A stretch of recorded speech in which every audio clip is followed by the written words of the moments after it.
Hi, this is Ninja2Dan again for 762 High Caliber, and this time we're going to be covering one of the aspects of the game that plays a major role but oftentimes gets a bit of confusion, and that would be the ammunition. We're going to go to one of the merchants, generally because they're going to have a lot more ammunition in their inventory than what I do carry in my personal vault.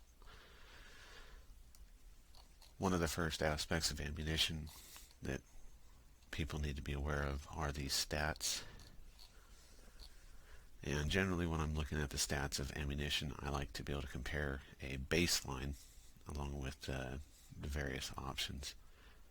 What I mean by this is if you look at the 5.56 NATO, for example, there are currently 5 different ammunition types that are available. You'll see the Full Metal Jacket, which is considered the cheap generic. You'll then have a hollow point bow tail, the M885, the M993, which is an armor-piercing round, as well as the .223 ASR, which is a subsonic round. If you go to the information screen for any box of ammunition, you'll then see the ammunition contained inside. You'll then have to do the info screen for that ammo pile in order to be able to see the stats for the ammunition. The reason is because when you first examine the box, you're just examining the box, not the contents. The same thing goes with magazines that have ammunition preloaded. When you look at the ammunition, the stats that are going to be important are going to be damage and penetration. Damage is divided into 2 different stats. The first one is hit point damage, and the other is shock damage. The difference is hit point damage is the actual potential of doing blood loss damage to yourselves or to the enemy. Shock is a little bit different. Shock damage, when you're hit with a round, you're given a little bit of shock damage as well as any potential hit point damage. If you're wearing body armor, that body armor might be stopping the bullet itself from penetrating and doing tissue damage, but there is still going to be a little bit of shock damage. If you consider wearing a vest in real life, if you're shot by a bullet that is stopped by the bulletproof vest, you're not going to have that much damage transferred to you. Most of it's going to be actual shock, and the shock can sometimes be enough to actually stun your players or stun the enemy. So if you're hit with multiple rounds that do little or no damage to your hit points, it might be causing enough shock damage that your player is stunned, possibly even knocked unconscious. A good example is there have been times where I've been shot in the head while wearing a bulletproof helmet. The hit did minor damage to their hit points, but the shock damage was enough to knock them unconscious. The other stat is going to be penetration. This is the potential to penetrate through body armor. The stats themselves are not something that are easy to understand initially. For example, penetration 207.4 doesn't mean it's going to penetrate 207.4 inches or millimeters. It's just a stat that you can use in comparison. Same with hit points. It doesn't mean it's going to cause 200 hit points of damage. When we covered body armor previously, you could see that body armor had those different values. These just will relate to it. But again, if you look at the Full Metal Jacket, the standard ball ammunition, this is more of a baseline. This is the generic ammunition. So if we're looking at the damage for hit points and the penetration, you can see they're both at 207.4. If you were to look at the boat tail hollow points, damage for hit points is at 236, penetration 182. So as you can see, this one has a little bit more damage potential, but it has slightly less penetration capabilities. The M885 will have a 201, which is pretty close to the Full Metal Jacket. The only difference is it has slightly better penetration. With the 993s being an armor-piercing round, they have a substantially higher armor penetration capability, while they have a decreased damage potential. You also have your subsonic ammunition, which is a very low penetration capability, as well as a substantially lower damage.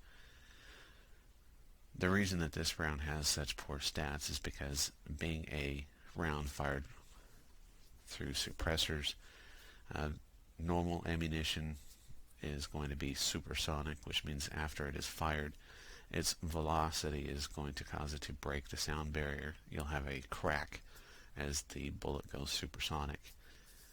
When you're firing that type of ammunition out of a suppressor, in reality, you're going to reduce some of the sound fired from the weapon at the point of the weapon, but downrange, the bullet's still going to make that crack. Subsonic ammunition is made so that its velocity never goes supersonic.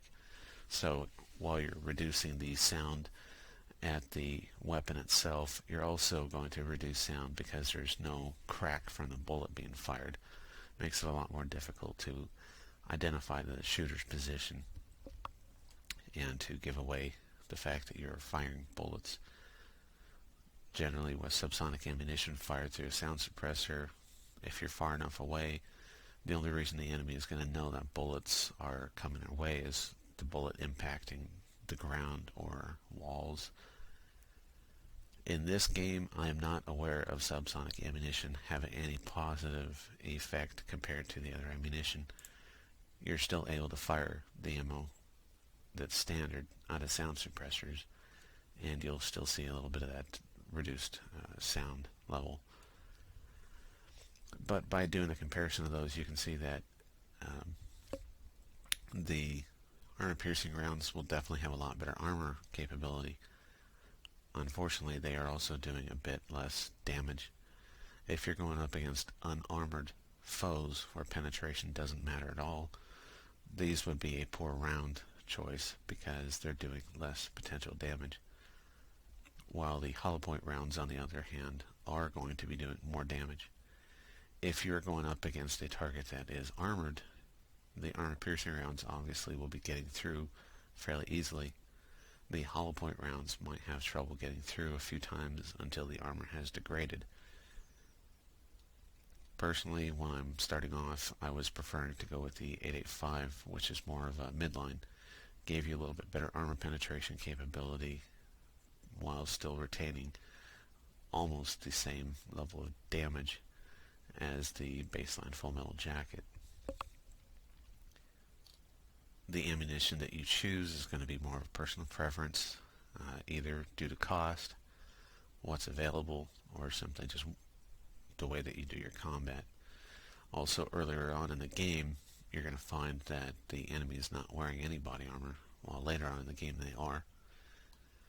As noted with the previous guide for the way body armor works, even if you're using a non-armor piercing round, it is going to slowly chew away at either plates or the armor itself, and once the armor has been damaged to a certain point, its protective capabilities are negated, and any rounds are going to be doing damage.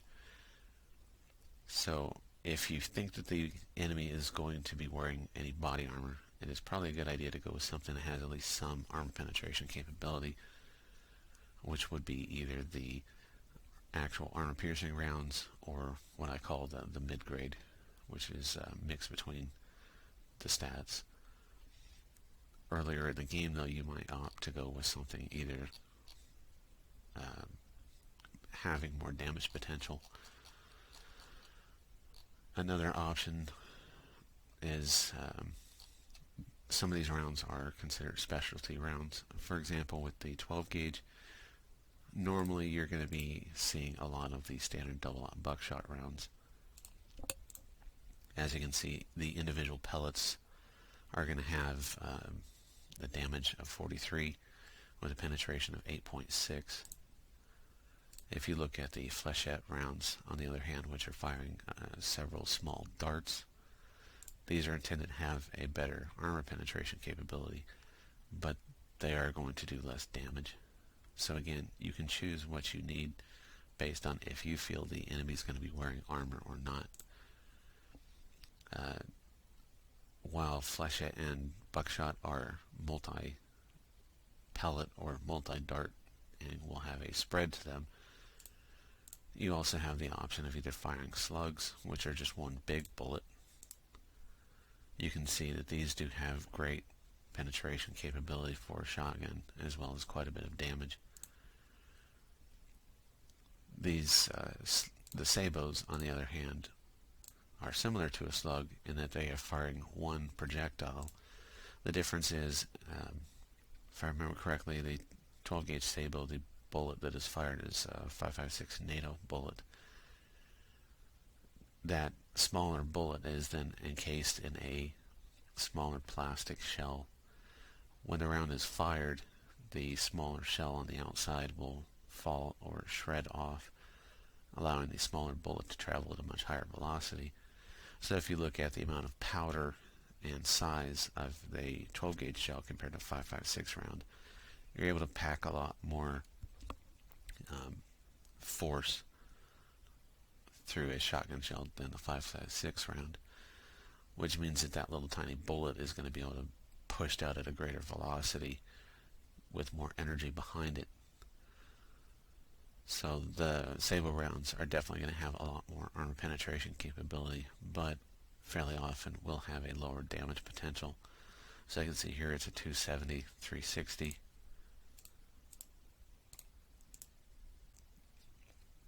With 272, 181.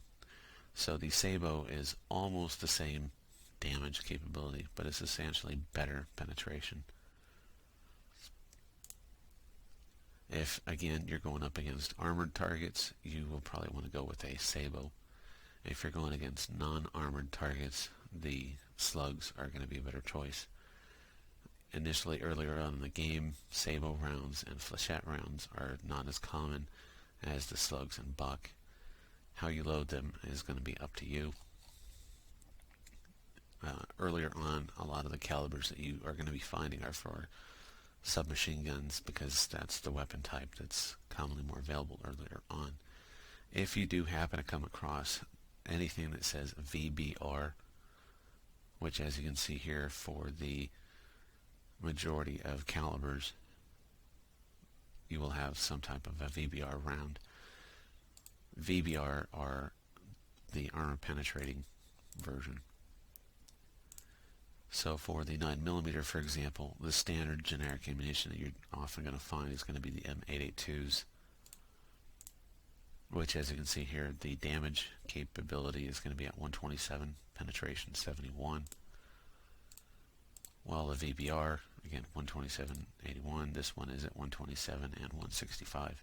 So the damage that the armor piercing round can do compared to the standard full metal jacket is about the same. The difference is that the penetration is substantially higher with the VBR rounds. You will also want to pay attention to the prices. As you can see, the standard ammunition for a box of 50 is at $53 for this vendor at this time, compared to the VBR, which is over $230 per box. So again, it's not always what's going to be more commonly available as much as what you have the funding for. But if you look at what's available here, you can see there's fewer boxes of VBR than are the others. Now that we've covered the stats themselves, we can go ahead and cover some of the things as far as such as caliber. With any of the firearms classes, be it pistols, revolvers, submachine guns, shotguns, rifles, sniper rifles, light machine guns, medium machine guns, these are all going to have a variety of different calibers available. For example, if you look at pistols, the Glock pistol is going to be available in 9x19. They have it in the 45 ACP. You'll have it in 40, and I'm not seeing it on the vendor at this time, but I also know that they do have it in a think 357. So you can see like the Desert Eagle is a 357 SIG. There are also revolvers that are the standard 357. So when you're looking through the ammunition, you're going to see that we have a large variety of ammunition types, both in your inventory and in the vendors. Ammunition is going to be sorted by caliber. So starting off, we have 38 Special, 357 Magnum, 40 Smith & Wesson, which is a 40 auto, 44 Magnum, 45 ACP, 9x18 Makarov, 9x19, 12 gauge, 4.6, which is the MP7, 5.7, which is for the 5.7 pistol or the P97 machine gun. You have 5.56 NATO.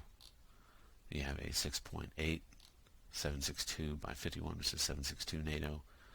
You have 30.6, 458 SOCOM, 9x39, and so on. It's just a lot. Not all vendors will carry all calibers at the same time. There's a chance that this vendor might have something at a different date or even a different game level.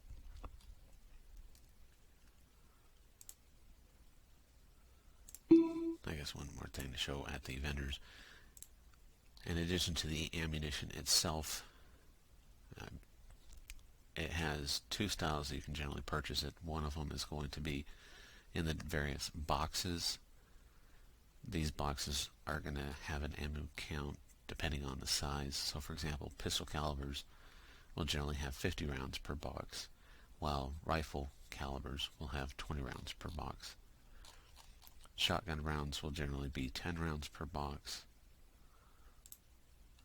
So the availability of your ammunition supply, for example, this one's more of a unique, so it has 25 rounds instead of 50 or 20. These boxes are carrying 30 rounds each, but you'll find that some of the calibers will have a slightly different amount. You'll also notice that at different times you will find what are called big box. This is a much larger box of ammunition. So instead of carrying 50 rounds, these will be carrying 500 rounds. Normal ammo boxes are one grid each as far as your inventory sizing, while the big boxes will vary. This one being 2. The 12 gauge, which carries 200 rounds, will take up a total of 8 grids. Same with the very large boxes. They can take up quite a bit of space. Eventually, once you start getting later into the game, you're going to find the bigger ammo boxes available and more calibers. So for example, with 7.62 NATO, the first ones you're going to find are ammo boxes that are for the standard full metal jacket, and later on you're going to be finding them for the armor piercing. At this time, you will not find big boxes for every ammo type. For example, with 7.62 NATO, I definitely just do not use the standard ball ammo at all. The stats are not that great. I have generally been using the M80 rounds, which are kind of the mid-grade, or later, especially with my precision weapons, I'm using the M993s, which are the armor-piercing rounds. So earlier on in the game, I wasn't really using the 7.62 full metal jacket as often. I was just buying a whole bunch of the smaller boxes of what I wanted. Once the armor piercing was available in the big box, I was using those. With 5.56, for example, the main round that I was using is the 8.85s. There aren't any big boxes available for that, so I just have to stockpile a massive amount of the smaller boxes. The other thing is that when you're in the store, you're going to see that they have magazines that are available for a varied selection of the weapons. Ammunition that's carried in magazines is generally going to be in a couple of different styles. For example, with the MP5 and 9mm, the most common is going to be a 30-round stick magazine. As I noted in one of the previous videos, using the tape roll, certain magazines you can tape together. So if you look at the standard 30-rounder and then the taped 30s, This is just two 30-round magazines taped together, giving you an overall total capacity of 60. Do not confuse this with being a 60-round magazine. This is simply two 30s taped together. You will also frequently find magazines that have been clipped together with a metal clip. So again, this is not a 60-round magazine, it's two 30s. Some weapons you will also find the Beta C mags, which are a 100-round magazine. So this is 100 rounds all at once. The difference that this makes is if you are out in the field and you have your standard weapon along with your magazines, when it comes time to reload, trying to reload from a bunch of smaller magazines takes a lot more time because you're having to pull those out of your vest. If your weapon is loaded with a double, the reloading goes a little bit faster. I can then, I guess really quick, show you an example of that. So we will go ahead and grab an MP5.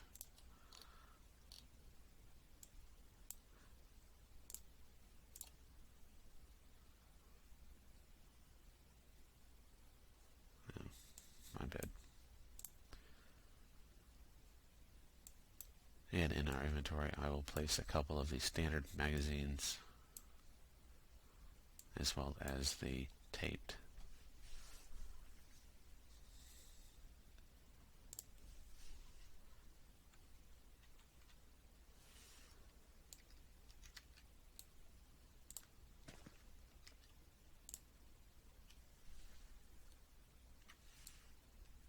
One thing is that,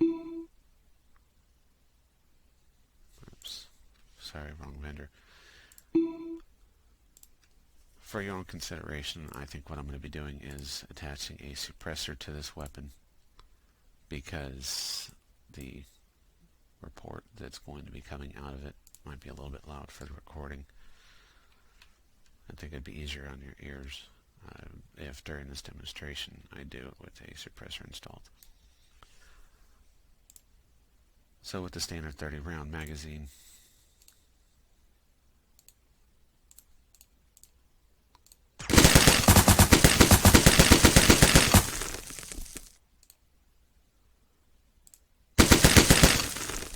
the weapon is now empty, so your cursor will show the ammunition rounds along with the circle and bar through it showing that you are out of ammo.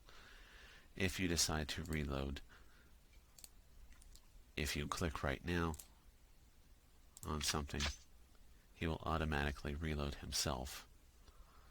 What that does is he will take any random magazine out of his inventory, load it into the weapon, and the weapon's dry mag will just simply be thrown on the ground.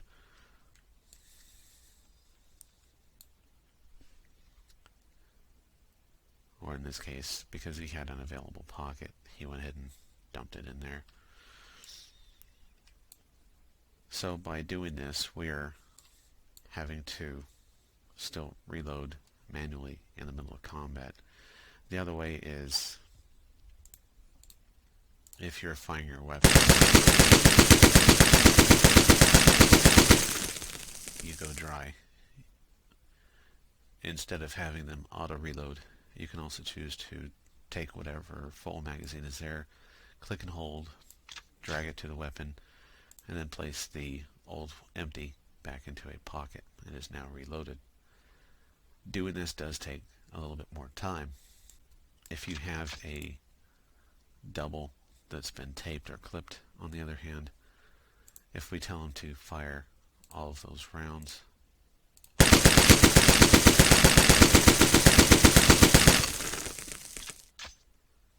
you can see that he automatically reloaded by flipping it over.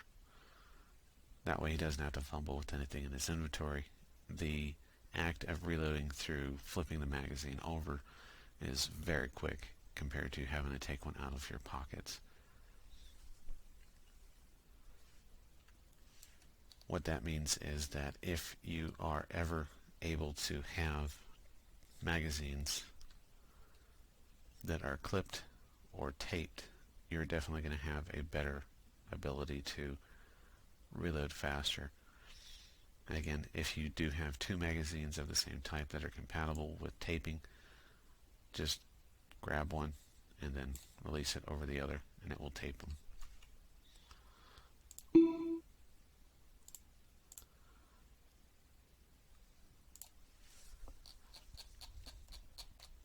If you look in my own inventory, you will see that I never carry individuals.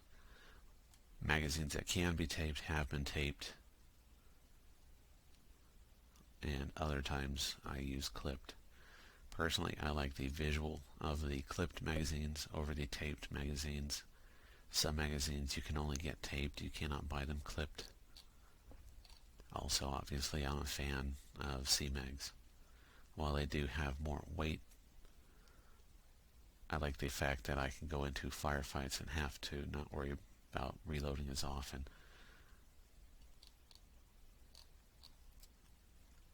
Every caliber is also going to have a selection of magazines available for the different weapons. For example, here with the M16s, you have your singles. I am not sure if the vendor had as many of those available. So they do. So as you can see, there are 20 rounders, which are a little bit earlier on in the game. They're still available now. You have the single 30s. The 30s also clipped or taped. And again, these are all for the standard M16 or Stanag. You also have your C mags. You'll also find these Magpul, the P mags, that have a clear window on the side, allows you to see ammo counts. For this game, that doesn't matter, it's just cosmetic. You don't actually see if there's ammo in it or not. You already know that. The problem that I have with the P mags is that they cannot be taped together at all. So you're stuck using singles. Also, there are a couple of weapons that will accept the 5.56 NATO Stanags, but they will only accept either singles or taped. They will not accept clipped or this C-mags. For example, the OACW will not accept anything except the singles and the taped, which makes it a little bit annoying for me because I don't keep any of the taped anymore. I could always purchase a few, put them together myself, but I don't use that weapon at this time anyways. Another example is that you'll see different variances in the magazines themselves. So with the 5.56, anything that is the 5.56 capability of the Minimi, which would be your M249, you're going to see there's more default 100 round box, along with the newer style that was added recently. So these are more of a hard plastic shell on the outside, while this one was more of a soft bag. The hard shells, you can see that there's the 100 or 200 round. There's also 100 and 200 round for the soft bags. Generally, though, these are going to be the exact same thing as far as if you compare these stats between one and the other. This one has a weight of 1.5. This one has a weight of 1.5. Does not matter which one you use, other than maybe cosmetics, or which one's available more often. For example, this vendor only has one of the original camo softies, while they have 10 of the hard shells. So it's something that you're going to be choosing what's more convenient for at this time. As far as loading magazines go, normally when you purchase a magazine from the shop, from different merchants, those magazines are going to be loaded already, and very frequently, such as this case, you'll see that they're loaded with the cheapest basic ammunition, which is commonly going to be your ball ammo. I personally don't use ball, so if I do have to purchase a newer magazine from the store where the ammunition's included no matter what,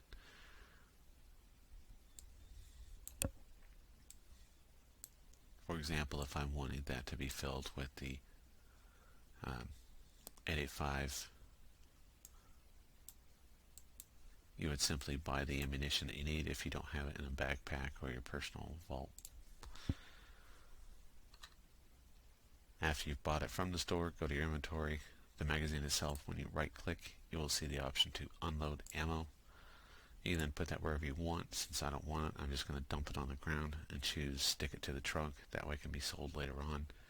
And then with the boxes, drag and release over the magazine, and it is then filling it with that ammunition.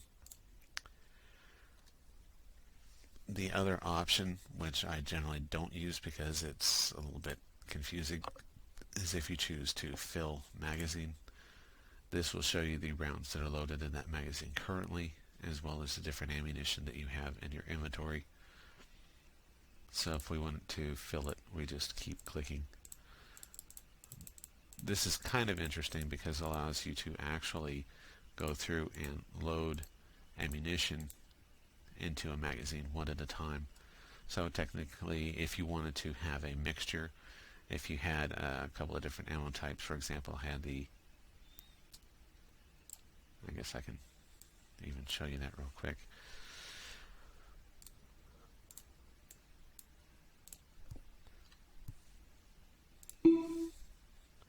So again, we're going to go back into the store and purchase a couple of different types of ammunition. So now I have a mixture of 4 different ammo types. When I choose to fill a magazine, I will see those different ammo types.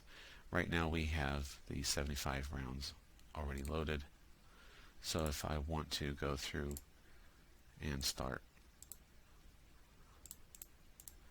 loading rounds one at a time, I can then get a mixture of rounds into a magazine.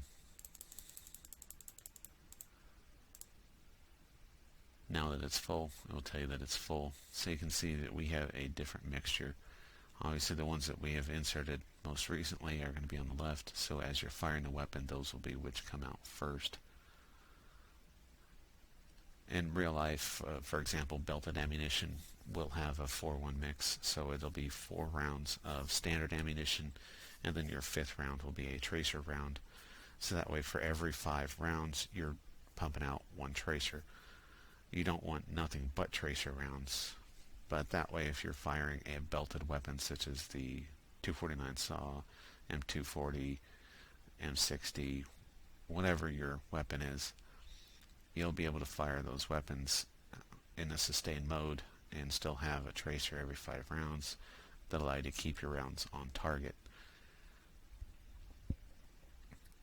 So you could, in theory, do the same thing with some of your boxes. You could mix it, going through with a mixture of your 885, 993. So you could go standard armor piercing, standard armor piercing. You can do that mixture as you want. But as you can see, this can get really confusing.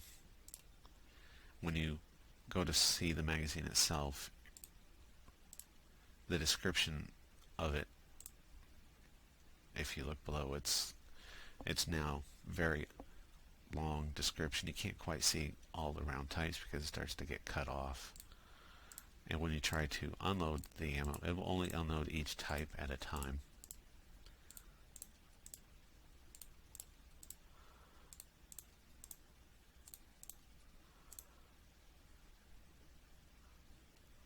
So how you do it, it's just going to be up to you.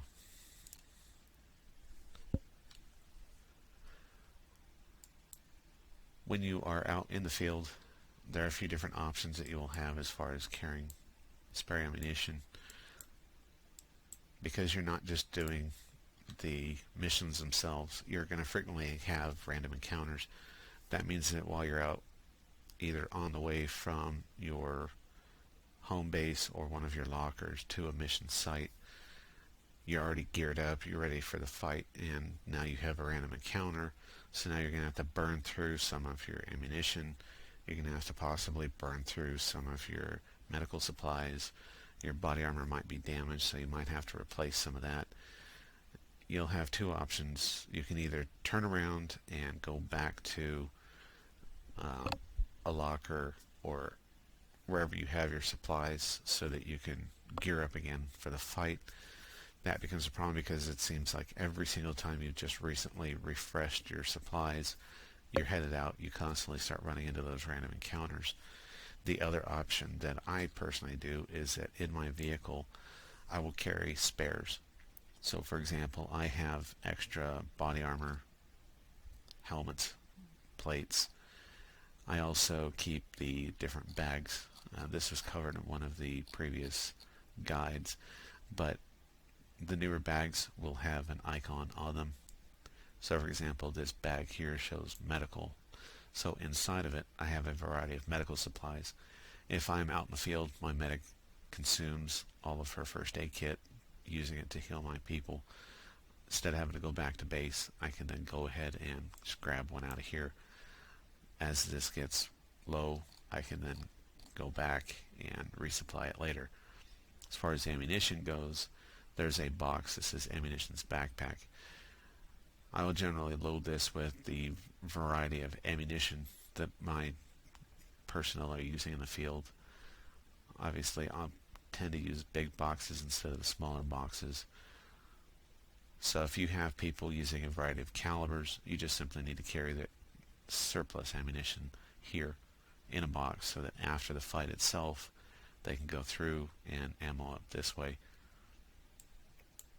Another thing is, for example, with my machine gunner, he'll carry his weapon with a loaded magazine and in his pocket so that it's readily accessible. He has another fully loaded.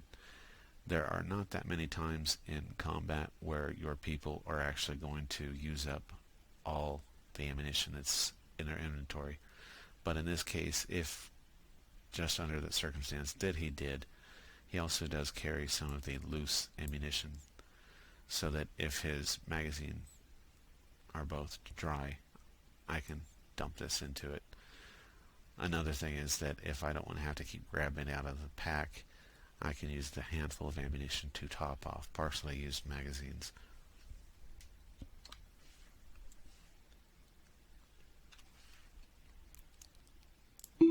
As I noted earlier, ammunition is generally sold in either the smaller boxes or the big boxes. It is also possible to have it in individual loose piles. For the most part, these piles will only be at a maximum possible of 100 rounds. The exception being if you have an ammo box that has more than 100 rounds in it. When you choose to pull the ammo out, it will still retain that stack size. So for example, these boxes of 150 rounds, if I were to pull this to my inventory and choose unload ammunition, it's going to come out as one big pile of 150 rounds instead of just 100. The reason that I have carried loose piles, which as you can see, they are sorted here, but they are not sorted down with their individual calibers. The reason is if I'm at a vendor and I want to purchase a magazine, the magazines that had the ammunition in them I don't want, I threw away. I like to be able to just quickly grab and dump it in. There are times when I'm looting the enemy, the loot on the floor might have magazines with the preloaded ammunition type that I want, but I don't need the magazines themselves anymore. I will pull the ammunition out to save and then just throw away and sell the empty magazines. So because of that, I have a lot of loose piles that didn't have the boxes. Another thing is if you look here for the rifle calibers, you'll see that each box, which takes up one grid square, only holds 20 rounds. So for 4 grid squares, you're only going to have 80 rounds. If it's loose, it's 100. So you can actually carry a bit more. For my own crew members, having 100 rounds of spare, if they can afford the weight, means that they can carry a little bit more than they would if they were to have a bunch of individual boxes.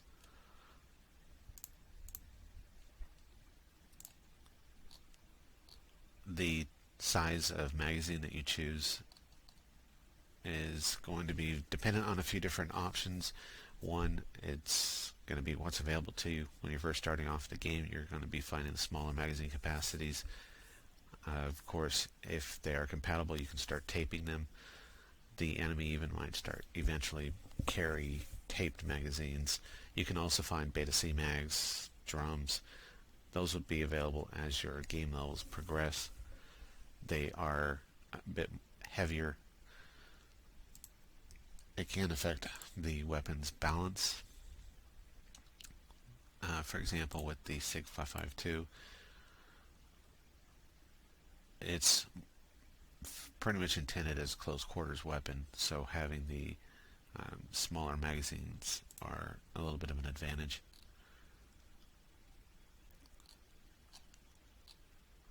One example is going to be, if you look at the little XM8 compact, this model is made for CQB, so it has a fairly short barrel length with the folding stock. The accuracy on this is not that great, but overall the weapon itself is fairly lightweight, has a fast ready and fire rate, so this is a good close quarters weapon. And again, by highlighting your mouse over the weapon itself while scroll through your ammunition, you can see what's compatible with it. So this weapon is actually compatible with a CMAG. Problem is, if you look at the weapon's weight with the CMAG installed, the weight is set at 5.62 kilos. If I'm going in close quarters, the extra weight of that CMAG might cause variance. So for example, the ready time is 0.29. By using the taped smaller magazines, on this one the ready time is still the same, but the weight and balance is now less. Oftentimes my close quarters person will carry two different firearms. They'll generally have a mid-range rifle along with a closer range shotgun. Because of the weight of carrying multiple weapons and having to carry the ammunition for multiple weapons, you might want somebody to have that little bit lighter weight. So for example, this one I carry stocked and ready with the taped magazine instead of a CMAG, just to keep the weight down. If I do choose to give one of those weapons to somebody that can afford the extra weight, I can easily swap it out. Certain weapons that have the option to use either stick mags or drums, which option you choose, again, it's going to depend on what's available to you, how much money you have, what type of storage you're using, and what role that person's going to be playing. I prefer not to have close quarters using smaller magazines simply because you're probably going to be firing in bursts instead of semi-rounds. And when you start firing in bursts, you go through your ammo fairly quickly. You don't want to be going from room to room and all of a sudden find yourself having to reload. You might get yourself chewed up, shot, and killed.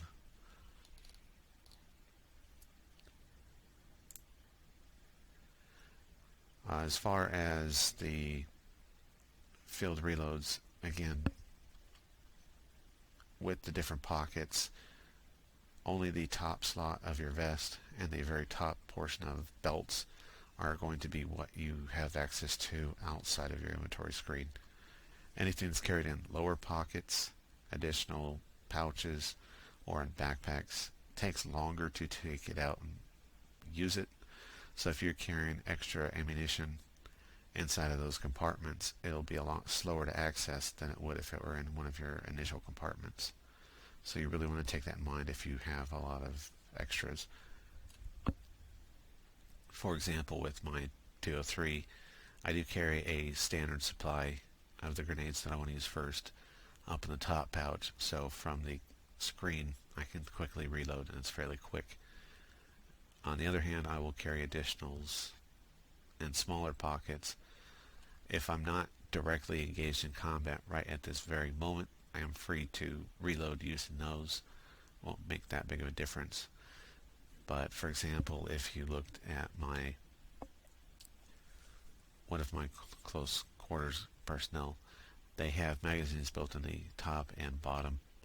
The reason is because with this weapon, it's using 15 rounders that are taped together. 15 rounds is not a lot of ammunition. So if you're going through close quarters or you're firing in bursts or automatic mode frequently, the 15 rounds in each magazine is going to go very quickly. The reason for carrying as many magazines as I do is because with this character, flashbangs being a good sign, is that he does a lot of the building and room clearing. If I have a slight pause between combat, such as I'm in a room that I've just cleared before I move to the next room, if the magazines here were already empty, if I had been firing the weapon, reloading, and the magazines that are readily accessible were emptied, I can then switch them out so that the empties are now in lower pockets out of the way. The fuller magazines are up on top. The other alternative would be carry several smaller boxes of ammunition, which as you can see, he carries one smaller box here. So again, as those magazines are used up, if I'm in the middle of a battle but that individual character is not involved in a firefight at the very moment, I can then take from that ammo box and use it to top off magazines. That way I can get ready for another engagement.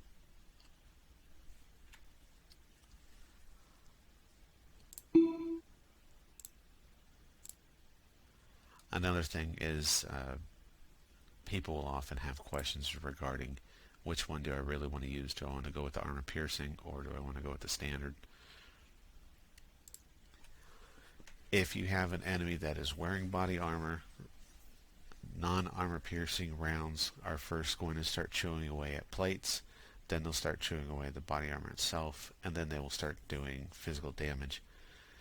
The exception is if you're hitting portions of the body that are not protected by the armor, or if the body armor only covers certain portions, such as if it's body armor that only protects the front. If you're hitting that person from the side or back, where the protection is little or limited, you'll be doing more damage.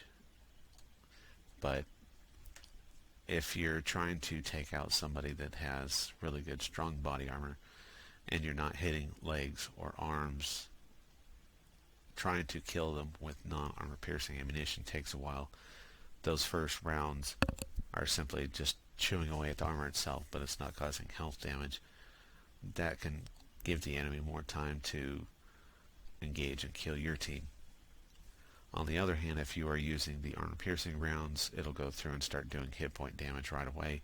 Could cause a slow bleed out, could cause them to fall unconscious, or at least cause their characters to drop their weapons and freak out. If you're trying to use armor piercing rounds against somebody that does not have body armor on, yes, you are still doing that damage up front, but it's going to be usually quite a bit less damage than non-armor piercing rounds would do. Personally, I would prefer to carry armor piercing rounds and just have them in a weapon with a higher rate of fire and a higher capacity. If you're putting 10 rounds of armor piercing through them in a short period of time, it doesn't matter if they have body armor or not, you're still doing enough damage to be able to take them out.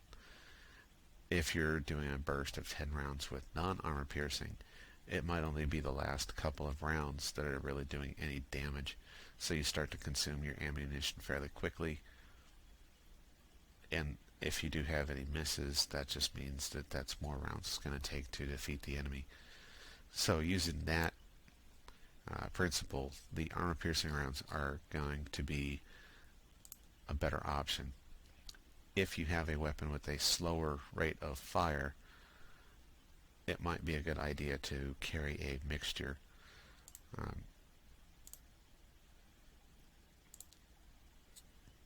For example, with a sniper rifle that might have a slower rate of fire, this EBR has a little bit higher rate of fire, so I don't worry about it. But like, say for example, if you had some of the 7.62 NATO sniper weapons, you could carry a mixture of magazines, some of them loaded with armor piercing, some of them loaded with the boat tails That way, if you do see a target that does have body armor, you can make sure that you're loaded up with an armor-piercing round. If you see a target that is not wearing armor, if you chose to do so, you can swap over to the boat tail. Same thing goes with the shotguns. The shotguns that I'm using at this time most often, they'll have either drums or boxes. So when you get down to carrying multiple drums, I like to carry one drum with buckshot, one drum with sabot. That way I can swap out between the two fairly quickly in combat, depending on what that immediate situation requires.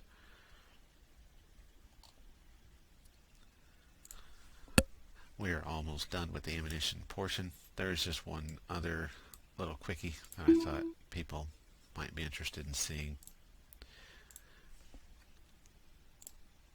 That is, as noted in previous guides, anything that is in your vehicle's trunk is the junk that you just wish to sell to vendors. When you go and speak to a vendor, you will see the option with some of them that says you got a whole bunch of crap in your trunk, do you want to buy it all at once? He'll then buy every single item in your trunk for the same price he would pay normally. That will relate to their normal store inventories. So as you can see here, through his normal store inventory, as far as rifle ammunition, he doesn't carry any of the big gun ammo, such as the 50 caliber. There might be times where you come across ammunition types such as the Barrett, where you might only have one single box of ammunition for it, but you're wanting more. If the vendors aren't selling it, there is no way to get more. So what do? As I noted before, with any boxes of ammunition, magazines, if you right-click and choose Unload the Ammunition, dump it in a pile. If you take the empty box of ammunition, throw it on the ground, and throw it in the trunk of your vehicle, by doing so, when you talk to one of those merchants, if you sell it to them this way, where you're selling it through your trunk, when you go back to his standard inventory, the ammo box is now there. Remember, originally he did not sell 50 caliber ammunition. Now he does. He's selling the box that I just gave him, only now that box is mysteriously full. Where did he get those 20 rounds? I don't know. It's magic. It's fairy dust. You go ahead and unload, pile the ammo up. Again, throw it in your trunk. Speak to the vendor. Sell everything in the trunk. You're getting paid $40 just for an empty box of shells. You go back down. That box is mysteriously full yet again. You can continue doing this as much as you want until you have massive piles of ammunition. So, for example, when you get the Barrett earlier on, where you don't have that many rounds for it, this is a little bit of an exploit that will allow you to pile up more ammunition than you'll ever need. The difference is that if I just go to him in person, again, as you can see, the ammunition that he has available, I'm going to sell him that empty box. I just got $40 for it. Go back to talk to him again. That box is not available anymore. So you must sell it through the trunk. You cannot just sell it to him right off. By doing that, you're able to pile up a larger quantity of the rare ammunition types.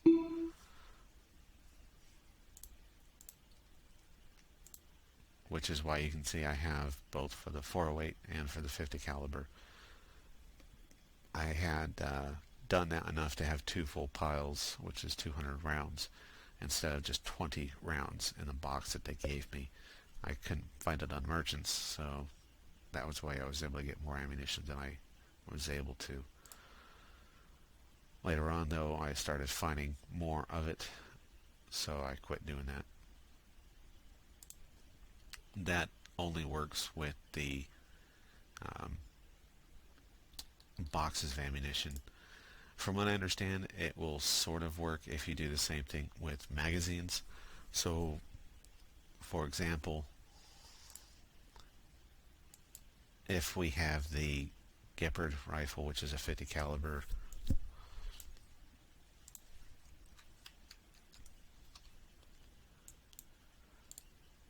we unload the magazine,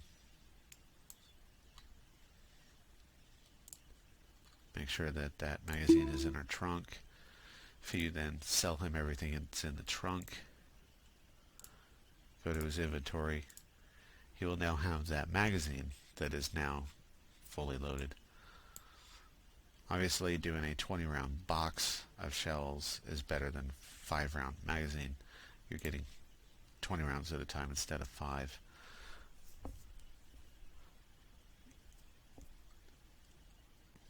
But that is just something to take into consideration.